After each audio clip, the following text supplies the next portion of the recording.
উত্তরবঙ্গের দিকে যেতে যশোর রেল স্টেশনের পর ক্যান্টনমেন্ট রেল স্টেশন পার হলেই মেহেরুল্লাহনগর রেল স্টেশন।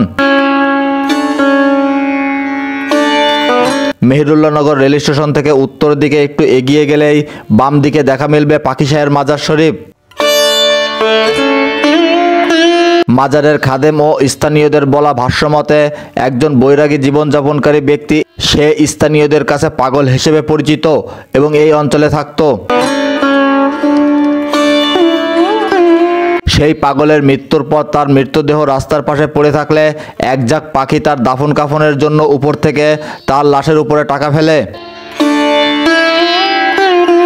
পাখিদের দেওয়া সেই টাকা দিয়ে তৎকালীন স্থানীয়দের সহযোগিতায় সেই ব্যক্তিকে এই স্থানে দাফন করা হয়। বর্তমান বলা হচ্ছে কবরের উপরেই এই বৃহত্তর বটগাছ অবস্থান নিয়েছে।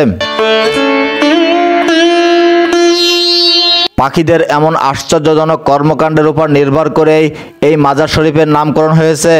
এই মাজার শরীফকে কেন্দ্র করে এখানে বছরে 2 বার ওরস শরীফ ও মানুষ তার মনোবাসনা পূরণের জন্য মান্যত করে থাকে।